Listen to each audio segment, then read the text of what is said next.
only Chris Brogan. Now, Chris Brogan is an author, speaker, and all-around badass entrepreneur that we highly, highly look up to and respect. Chris, how are you doing today? Best in the whole wide world. How about you? We're doing awesome. We're grinding away like usual. Great. All right, Chris. So we always like starting off our podcast with our guests to really just kind of, give our audience, more detail about who the guest is and, just learn more about your story. So if you could just tell us who you are, that'd be awesome. Sure. I run a company called Owner Media Group. Our job is to help people put more wins on their board. So that comes down to teaching a lot of times. I've got courses and webinars and things like that I offer on a variety of topics: how to start your own podcast, how to earn more customers when you're trying to figure out how to grow your business online or off. What does it take to build an online course if you want to do that sort of a thing? So I've got a lot of different projects that I put out over time. I'm known for helping really big companies and really little companies try to figure out how do you connect with people at a distance? How do you show them who you are on the web so that they might connect up with whatever you do for a business online or off? And so that's how I spend my time. Awesome. That's awesome. So where, when, and how did this aha moment come with Owners Media? Oh, people always look for that one thing. I would say that there's always been, a lot of falling down and getting up again to make an aha moment. Right. So I've run 2 or 3 other companies along the way. I've run a bunch of different consulting type companies. As I decided to build what I wanted to build, it's the output of it has been different in a lot of different ways, but the real intentions have always been kind of the same, which is how do I help people find their own path towards a success that they want to have, for business. So I'm not a life coach. A lot of what I tell people can apply to their lives, and that's made on purpose because I think business is built of people who are alive, one hopes. But I can also say that a lot of what I've done for many, many years is, how do you communicate in a certain way? How do you reach out to people and nurture a community around what you're doing? How do you build a marketplace? And so I've had these sort of owner's mindset pieces for Owner Media Group for a long, long time.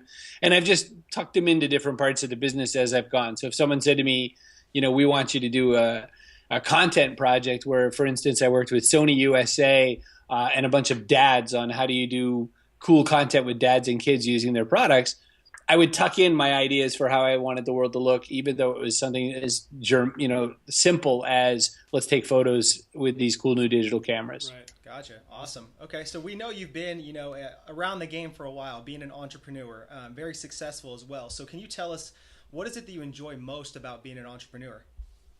I would say that, the definition of entrepreneur is just people who will take an off-moded, bigger amount of risk to get the reward that they're looking for. And, when I tell people that I'm successful, I'm really quick to point out that doesn't mean there's a yacht behind me somewhere. Right. That doesn't mean that, I have, 7 houses or anything like that.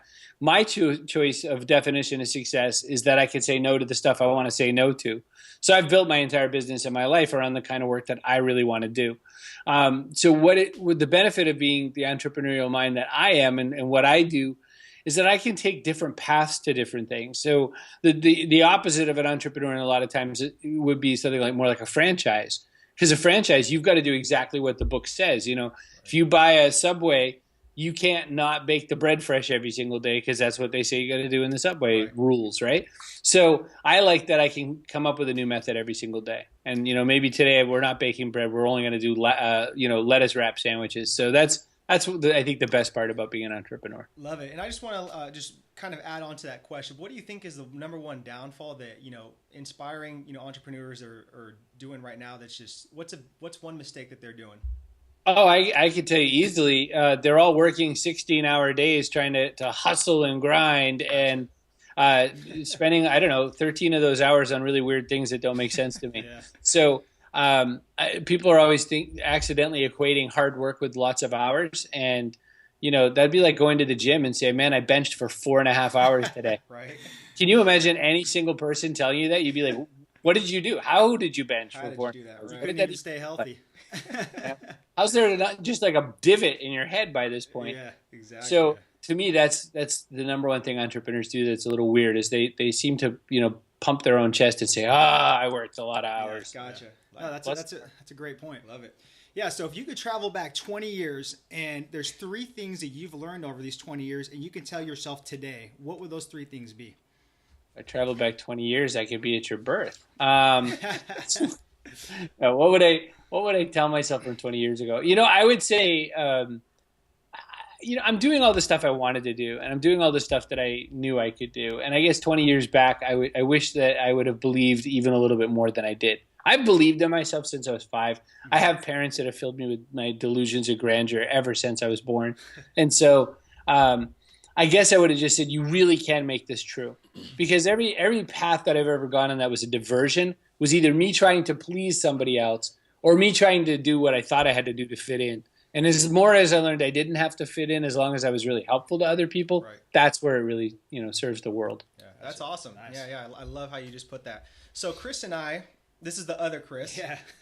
So we're huge on, daily rituals, morning rituals, getting our day started off, just prepping the first 60 to 120 minutes. So my question is, what is it that you do for the first 60 to 120 minutes?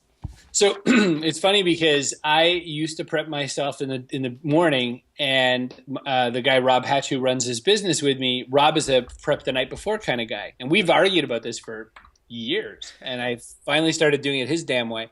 So first thing I do in the morning is I read and rewrite by hand my mission. What's my mission? What am I going out in the world to do? What my goals are as they apply to that mission, meaning the actual application of that mission in the next year. And then I look through what I plan to actually do, the 3 most important hours of my day. What am I going to do with those 3 hours? How are those broken down? And what am I going to do with that? After that, I've got some affirmations and mantras that I read to myself that I try really hard to keep going on every single time. And then I do a lot to set my day up for success. So I try to figure out, what do I need to have ready? A lot of times that might be as simple as throwing the gym clothes on before I put any other clothes on. Because if I let the rest of the world get in the way, I am very willing to find excuses not to go to the gym. Yeah, gotcha. Well, yeah, we always see your posts just on you being in the gym, just looking like a beast. So, you're obviously very active in the gym, and we know that your wife is a competitor, right? Yes, okay. My soon-to-be wife, she's a fiance at this time. Okay. But she's, right now as we speak, she's like 17 days out. And wow. For as much time as I spend in the gym, I'm still big, fat, and roly-poly and happy. But she looks like a bag of muscles. She's just like insane right now. She's the best conditioning of her life. So, that doesn't hurt, by the way, having a significant other who, looks like a superhero. Right. So, it kind of makes you not want to look like a circle. So I think that's part of it. But, the other thing about the gym is I don't care how I look as much as it really gives me a lot of energy. Absolutely. It really lets me fight with stress and things like that. It's free dopamine, so you get free drugs every day. Right. Free.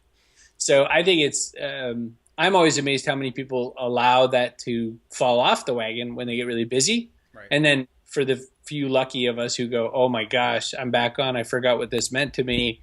It's a better life. Yeah. Gotcha. I want to go back to those 3 most important hours you were talking about. So is that something you do every day? Is that like a non-negotiable, and is it like the same time frame, or no? I don't think anyone has control of their life enough to pick what 3 hours of the day. Actually, strangely enough, the only people who know exactly where they're going to be every hour of the day are prisoners, right? In a real live jail. Those of us who are free don't usually have a lot more control of our lives that way. So I have a block. You could almost draw like a smooshed out Rubik's Cube, right? You draw 3 lines across, 3 lines down. That's 9 boxes. So my 9 box is 3 hours split into 20-minute blocks. Oh. So if I'm going to write a blog post or something like that, it only takes me about 20 or so minutes to write a blog, so I can just put one of those blocks for that. If I'm going to do something like do a podcast, it might take 2 blocks because it takes me a little time to set up and get everything ready. If I'm going to do something like work on course module material or my live event or something like that, I might need a whole hour for that. So I might put 20 or 40 minutes of it in a row so that I'm not so divided, and I'll pick something up somewhere else. So, and then I can work those anytime, but I've got a real live egg timer, my ladybug. And so I set my ladybug for 20 minutes at a pop, and when she buzzes, I stop, and that's, Pomodoro technique people talk about a lot, very similar. Yeah. I find that working 3 really solid hours on the thing that you say matches the most what you want to do to bring your business or your life forward is what most people aren't doing. Most people are working from a to-do list, and they feel so proud when they check off their to-dos. And then when they look at their goals, they're not anywhere near further down from their goals. Yeah. That's really cool. I really like that block system because I'm having that issue right now with kind of the to-do list. So I'm looking for different methods to try out. So I'm definitely going to give that a go. That's really cool. Thanks. Yeah, thanks for sharing that. So the next question would be, do you have any flaws or weaknesses that you would say have kind of turned into strengths right now in some sort of capacity? Oh, I have tons of flaws and weaknesses. The ones that have turned into strengths, though, I would say that I'm very willing to share all of the warts and all of the vulnerability of me. I'm very willing to say everything that's bad, and horrible and bad in my life, or whatever I've done wrong and everything. And I'd say that people don't really love that in other people. People don't love to hear, man, did I really mess up? What a failure. I've gone broke. Unless you say, and here's how I did what I did next, right? Everyone wants the redemption story that comes with it. Right. So I've turned the strength into knowing how to relate to other people, and just repeatedly explaining to people that success never looks like a straight line up. Right. Success is always a jagged blade. Exactly. And so I would say that probably most of my, failures into superhero powers have all come from helping and relating and connecting better with people, and just what can I do to really touch on making people feel like they know that they're seen and that what they're doing matters. Great. Gotcha. Okay. So let's kind of shift gears here. Let's say, hypothetically, somebody gave you a billboard that was going to be seen by the entire world. What would you want that billboard to say? Oh, that is a super awesome question. And it's funny because my very first thoughts are all like facetious and silly. You know what I mean? Like I would want to put something really dumb on it because I'm just that kind of guy. It's your billboard though. You can put whatever. Billboard. Yeah. I guess if I think about it, it would probably have to be something I'd want to say nice to someone, and it would probably be something to the tune of like, "You are loved," or something. Right. Oops, I made a loud noise. I apologize. Was that the ladybug? No, I'm just kidding. I wish it were. It was my phone, which was set to at least vibrate, but the ladybug was sitting right on top of it, so it made a horrible mess. I apologize. No worries. All right, so what we like to kind of finish off our podcast with are what we call dynamic rapid questions. So kind of like rapid fire questions. The first one being, we're very big on self-development, ourselves, and honestly, it's been a huge credit to you because you've been one of the first people we followed, with your newsletter and everything like that. So what are you currently doing self-development wise? Oh my gosh, what am I not doing self-development wise? So besides, trying to be very consistent with my fitness, the other thing that I do is, I was reading in this book about, the most successful diet is any of the diets. You just have to pick one and use it. And so I've been doing that with business books lately. So I've been trying to just read and really implement a business book and try to make that work better for my life. Nice. Awesome.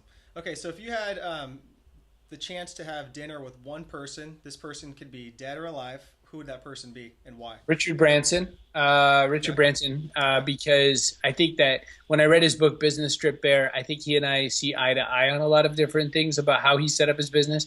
We are slightly different people. I don't own my own island. And I'm not planning to go into space very soon.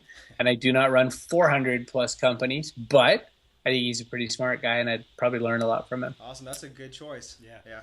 So what does Chris like to do for fun outside of building his empire and everything like that? I'm such a nerd. Like, I go to bookstores a lot with Jacqueline, and I go to gyms with Jacqueline. We go to movies a lot. We like to go to shooting ranges sometimes and shoot things, which is kind of fun. And, besides that, I would say that I love meeting new people. So like when I go to events, I'm a very introverted person, but when I go to events, I can like spit out a little bit of energy and be like, okay, I know you now. And then I go back into my shell. So that's what I do. That's awesome. What are you most grateful for today and why? Today I'm grateful that I get yet another opportunity to help the world in some way and figure out how I could be helpful. And I know that sounds so wicked, like, smug or trite or something. It sounds like such one of those things. But when I say that, the lifestyle is a puzzle to me. Like everything is not a straight line. Everything is not as easy as going to the shelf and taking this thing down and going, oh, this is pepper. That's what I needed. Right. It's always like, you can't use pepper, but you have to, recreate a pepper taste. It's like I'm on my own episode of Chopped on the Food Network all the time.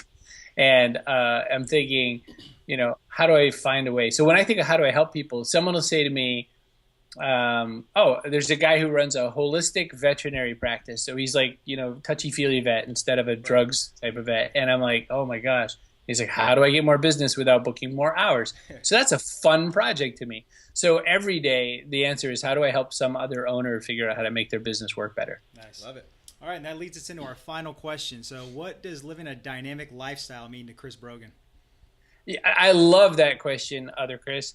I would say that the way I look at it, I try to live a very dynamic lifestyle. I think it's really important to stay flexible in all ways, be open to being able to say yes. A lot of people have this weird thing like you should say yes to everything. I think it's a horrible idea. But it's also have a life where you can say a lot of no's and still pay the bills. And I think that that's true in money and other ways in life as well. I think that, saying yes to the occasional pizza slice allows you to be really thrilled when you have to eat, a lot of tuna and asparagus every week or something. Gotcha. Right on.